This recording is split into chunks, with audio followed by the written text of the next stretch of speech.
July August হত্যাকাণ্ডে মানবতা বিরোধী অপরাধের মামলায় শেখ হাসিনা সহ ৩ জনের বিরুদ্ধে তৃতীয় দিনে যুক্তিতর্ক উপস্থাপন চলছে। এর আগে রবিবার বিচারপতি গোলাম মুর্তজা মজুমদারের নেতৃত্বাধীন ট্রাইব্যুনাল ১-এ যুক্তিতর্ক উপস্থাপন শুরু হয়। আওয়ামী শাসন আমলের গুম, খুন, অপশাসনের বিভিন্ন বিষয় তুলে ধরেন চিফ প্রসিকিউটর তাজুল ইসলাম। জানান কিভাবে পর্যায়ক্রমে ১-১১-তে মইনুল ফখরুলের সহায়তায় ক্ষমতায় আসা আওয়ামী সরকার ফ্যাসিস্টে পরিণত হয়, যার ধারাবাহিকতায় ক্ষমতায় টিকে থাকতে শেখ হাসিনার নির্দেশে জুলাই গণহত্যা সংঘটিত করে তারা।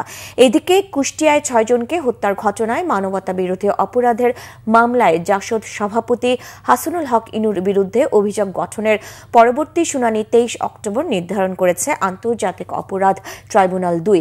গত ২৫ সেপ্টেম্বর ইনুর বিরুদ্ধে গণহত্যায় সহযোগিতা সহ ৮টি নির্দিষ্ট অভিযোগ দাখিল করা হয় ট্রাইব্যুনালে।